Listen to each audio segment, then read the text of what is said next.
할렐루야. 5월 20일 월요일 새벽 기도에 나오신 하늘 가족 여러분 환영합니다. 우리 사도신경 하심으로 우리의 신앙을 고백하겠습니다.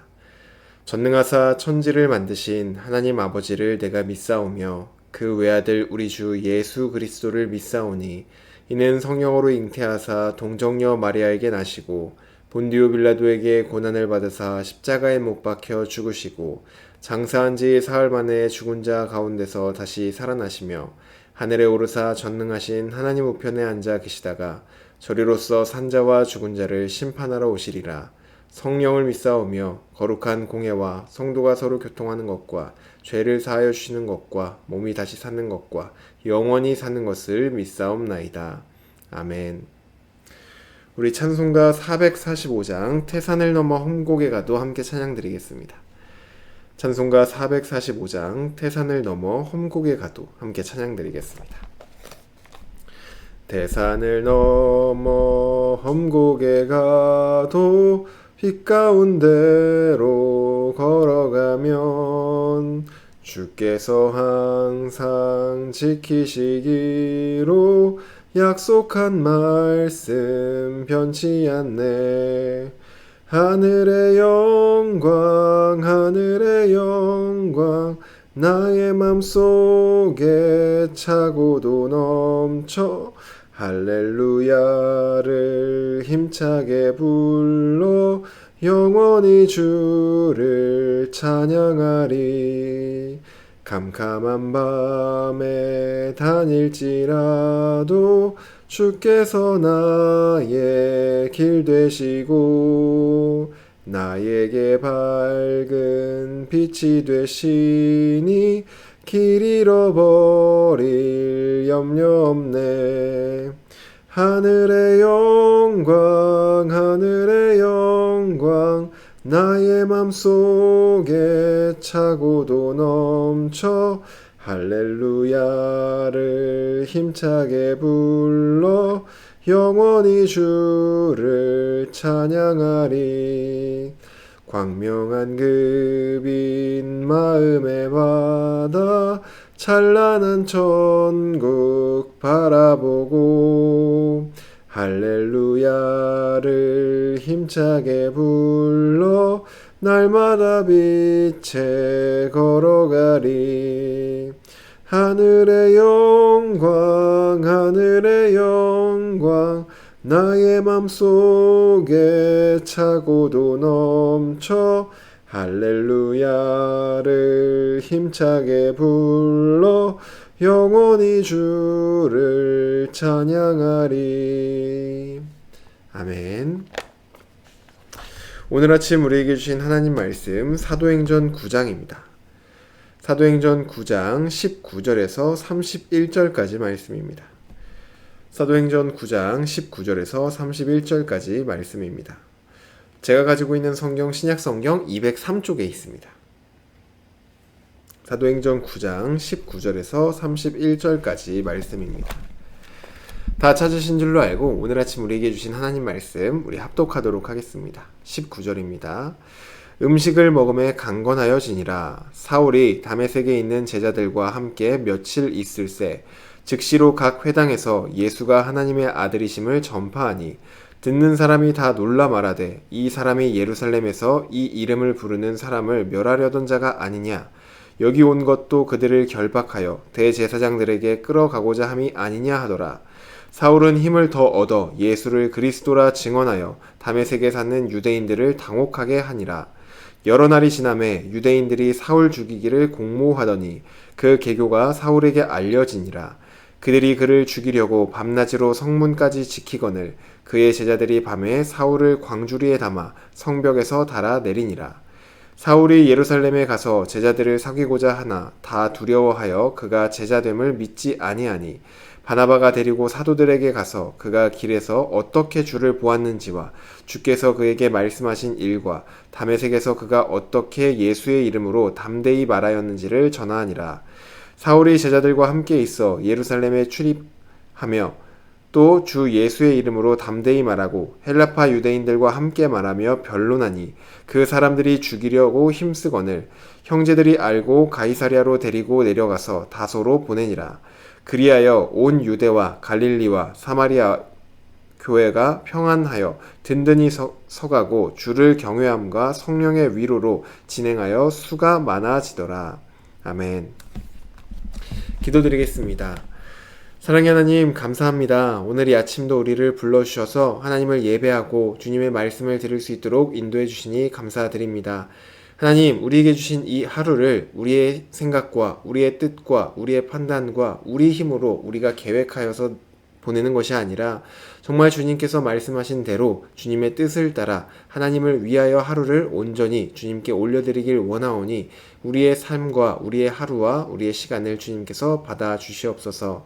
하나님, 우리에게 하실 말씀을 기대하며 나아갑니다. 주님 말씀하실 때 그 말씀을 우리가 꼭 붙들고 오늘 하루도 그 말씀의 다스림을 받는 하루가 될 수 있도록 주여 우리에게 말씀하여 주시옵소서. 감사드리며 예수님의 이름으로 기도드립니다. 아멘.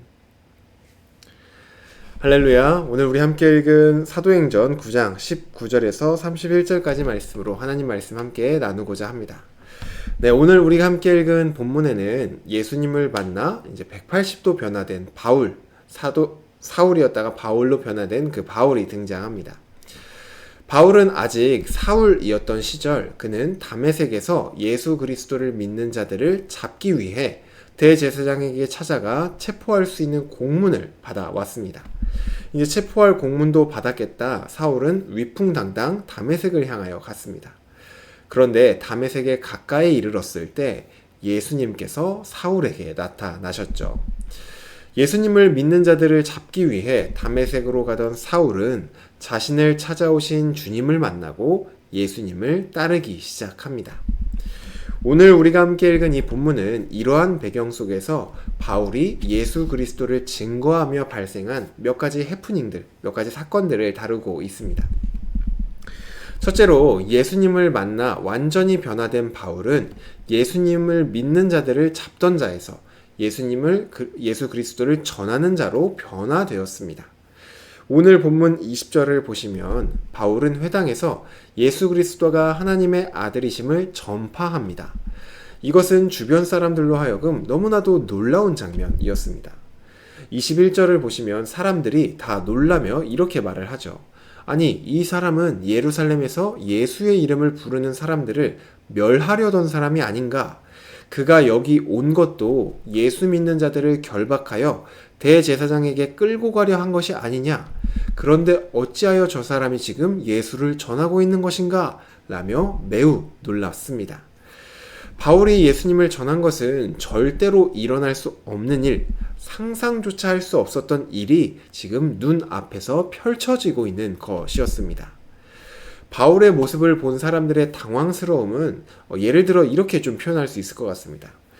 저를 예를 들어서 신학교까지 나와서 지금 이제 목사를 하고 있는 제가 갑자기 어느 날 교회에 와서 여러분 불교를 믿으십시오 라고 외치는 것과 아마 비슷한 충격이었을 것입니다.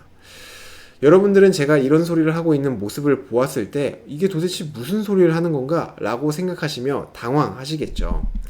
예수 그리스도를 갑자기 전하고 있는 이 바울의 모습도 유대인들에게는 비슷한 상황처럼 보였던 것입니다. 여기서 우리가 알 수 있는 사실은 예수님을 만난 사람은 주변 사람들이 놀라고 또 당황할 만큼 변한다는 것입니다. 사람은 예수님을 만나면 반드시 변합니다. 물론 사람마다 그 변하는 속도의 차이는 있습니다. 어떤 분들은 예수님을 만난 그 순간 이 바울처럼 180도 완전히 다르게 변화되는 분들도 있습니다. 또 어떤 분들은 예수님을 만나고 처음엔 변화된 게 맞는 건가? 라는 생각이 들 정도로 아주 천천히 오랜 시간 점진적으로 변화하는 분들도 있습니다.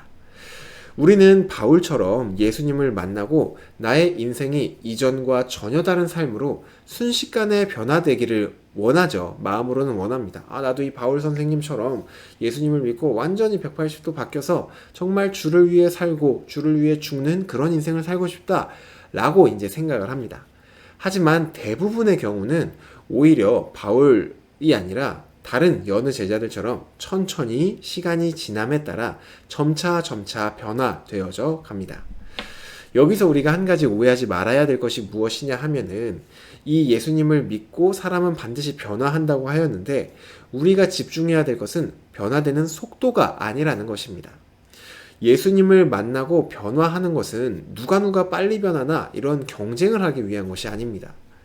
우리가 신경 써야 할 것은 속도가 아니라 내가 변화를 맞이하고 있는가, 그 변화가 되고 있는가, 그 자체가 우리가 신경 써야 될 부분입니다. 예수님을 만나고 더디지만 변화가 되고 있다면 그것은 괜찮은 것입니다. 그런데 예수님을 만나고 오랜 시간이 지났음에도 불구하고 내 삶의 변화가 보여지지 않고 내 삶이 여전히 그대로라고 느껴지신다면 무언가 문제가 있을 수 있겠구나 라고 생각해 볼 필요는 있습니다. 이런 문제인식은 내가 뭐 잘못됐나? 내가 혹시 뭐 불량품인가? 이러한 걱정을 하기 위해서가 아니라 문제가 있다고 생각이 되면 그 문제를 해결하기 위한 방법을 내기 위한 그런 인식인 것입니다. 나에게 문제가 있다는 것을 인식해야지 내가 그것을 고칠 수 있기 때문이죠. 우리 서일교회에서는 이 부분을 아주 잘 도와줄 수 있는 양육 프로그램이 준비되어 있습니다. 내 삶을 한번 돌아보시고 예수님을 믿기 전과 예수님을 믿은 후 작더라도 변화가 일어나고 있다면 그것으로 잘하고 계신 것입니다. 하지만 내 삶의 변화가 느껴지지 않으신다면 한번 양육을 받아보시기를 강력히 추천해 드립니다. 양육을 통하여 내가 몰랐던 부분, 또 내가 오해하고 있었던 부분, 그런 모든 것들이 잘 정리가 되면 우리 삶의 변화가 시작될 것입니다. 그리고 혹시 내 삶의 변화가 조금 더 많이 일어났으면 좋겠다 싶으신 분들도 양육을 신청하여서 꼭 들어보시길 바랍니다. 네, 이어서 우리 말씀 살펴보겠습니다. 23절 말씀을 보시면 바울이 예수님을 전하자 유대인들은 바울을 죽이려고 합니다. 또 29절을 보셔도 바울이 예수님의 이름으로 담대히 말하자 헬라파 유대인들도 바울을 죽이려고 합니다. 여기서 우리가 알 수 있는 것이 무엇일까요? 그것은 우리가 예수님을 만나고 변화가 되었을 때 세상은 우리를 방해하고 우리를 거절하고 우리를 넘어뜨리려고 하고 우리를 공격한다는 것입니다. 예수님을 믿는 순간 우리 삶이 변화되고 너무나 아름다운 삶만이 펼쳐지면 참 좋겠습니다. 하지만 우리 삶이 변화되면 변화될수록 세상의 방해와 공격에 부딪히게 됩니다. 그럼에도 우리가 낙심하지 않아도 될 이유가 있습니다. 오늘 본문 31절을 보시면 이렇게 나와 있죠. 그리하여 온 유대와 갈릴리와 사마리아 교회가 평안하여 든든히 서가고 주를 경외함과 성령의 위로로 진행하여 수가 더 많아지니라. 아멘. 예수님을 믿고 변화되는 우리는 이 세상의 반대와 공격을 받게 됩니다. 이 말은 다시 말하면 예수님을 믿는 사람들의 모임인 우리, 바로 교회는 세상의 반대와 공격을 받게 된다는 얘기죠. 하지만 31절 말씀은 이러한 반대와 또 공격에도 불구하고 교회는 평안하고 오히려 든든히 서가며 주님을 경외함과 성령의 위로로 오히려 수가 더 많아졌다고 말을 하고 있습니다. 이것이 가능한 이유는 무엇일까요? 우리라는 이 교회는 주님이 머리가 되시고 또 주님이 세우시고 주님이 지키시고 주님이 인도하시는 공동체가 바로 우리 교회이기 때문입니다. 예수님을 믿고 변화되어 갈 때 세상은 반드시 우리를 공격합니다. 하지만 그 공격은 나 혼자 버티는 것이 아닙니다. 우리가 함께 버티고 우리가 함께 이겨내는 것입니다. 그리고 그것을 우리 힘으로만 하는 것이 아니라 우리의 머리 대신 주님께서 우리가 이기게 하시고 주님께서 우리가 버티게 도와주시기 때문에 우리는 그것들을 이겨낼 수 있는 것이죠. 하늘가족 여러분, 각 개인을 향한 공격 혹은 우리 공동체를 향한 영적인 공격, 실제적인 공격을 두려워하지 마시길 바랍니다. 만약 그것을 나 혼자 감당해야 되고 나 혼자 이겨내야 하는 것이라면 우리는 충분히 두려워할 수 있습니다. 하지만 이 모든 문제들은 나 혼자 이겨내는 것이 아니라 우리의 머리가 되시는 주님께서 그 모든 것들을 이겨주시고 그 모든 것들로부터 우리를 지켜주시기 때문에 우리는 전혀 두려워할 필요가 없습니다. 마지막으로 26절 말씀 보겠습니다. 바울은 예수님을 만나고 예수님의 제자들과 교제하길 원했습니다. 하지만 제자들은 바울이 예수님을 믿는 사람들을 잡아갔던 사람이었다는 것을 너무나도 잘 알고 있기 때문에 그를 믿기보다는 오히려 그를 의심했을 것입니다. 아마 경찰들이 가끔 위장근무를 하는 것이 있죠. 마찬가지로 바울도 자신들을 잡기 위해 지금 예수님을 믿는 척 위장하고 있는 것은 아닐까 이렇게 의심했던 것 같습니다. 그때 등장한 사람이 바로 바나바입니다. 바나바는 바울을 사도들에게 데려가서 이 바울이 어떻게 예수님을 만나고 이 바울이 어떻게 예수님의 이름을 담대히 전했는지를 사도들에게 알려줍니다. 그리고 그 덕에 바울은 제자들과 교제를 할 수 있게 되었죠. 여기서 우리가 한 가지 생각해 보면 좋겠습니다. 먼저 주님을 따르던 바나바가 뒤이어 주님을 따르던 바울의 어찌 보면 막혔던 담을 무너뜨려 주었습니다. 이처럼 우리도 먼저 예수님을 믿고 먼저 예수님을 따르는 자들로서 분명히 우리 뒤를 이어오는 사람들이 있을 것입니다. 그때 우리가 이제 우리 뒤에서 예수님을 믿는 사람들을 바라보면서 또 그냥 바라보는 것이 아니라 주의 깊게 살피면서 그들이 예수님께로 더 가까이 나아오는 데 있어서 장애물들이 무엇인가, 방해물들이 무엇인가를 아주 섬세하고 또 주의 깊게 관찰하는 것입니다. 그리고 그 부분들에 대해서 도움을 주어야 합니다. 마치 바나바처럼 말이죠. 이제 말씀을 한번 정리해 보겠습니다. 오늘 본문을 통해 우리는 크게 세 가지 내용을 좀 살펴보았습니다. 첫째로는 예수님을 만나면 반드시 우리는 변한다는 것입니다. 이것은 경쟁이 아니기에 속도가 중요하진 않습니다. 하지만 전혀 변화가 있지 않는다고 느껴진다면 양육의 도움을 한번 받아보시길 바랍니다. 둘째로는 예수님을 만났을 때 우리에게는 여러 가지 형태의 공격이 찾아온다는 것입니다. 그럼에도 우리가 두려워하지 않을 것은 그 공격은 나 혼자 감당할 문제가 아닌 주님이 그리고 우리가 함께 감당하기 때문입니다. 그리고 마지막 셋째로 예수님을 먼저 만난 자들로서 우리는 뒤이어 따라오는 분들의 장애물들을 잘 살피며 그들이 그 장애물을 넘어 예수님께로 더욱더 가까이 나아갈 수 있도록 도와주어야 한다는 것입니다.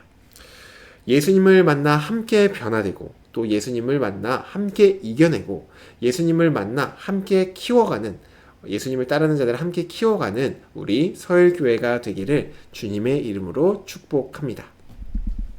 오늘 주신 말씀 놓고 함께 기도드리겠습니다. 사랑의 하나님 감사합니다. 하나님 주님 안에 우리가 함께 변화되어지기를 원합니다. 이전에는 나만을 위해 살아왔고 정말 어떠한 삶의 목적 없이 살아왔다면은 주님을 믿고 주님 안에 우리가 이제는 하나님을 위하여 우리 공동체를 위하여 또 주님의 나라를 위하여 함께 살아가는 믿음의 공동체 주님의 교회가 될 수 있도록 우리를 붙들어 주시옵소서.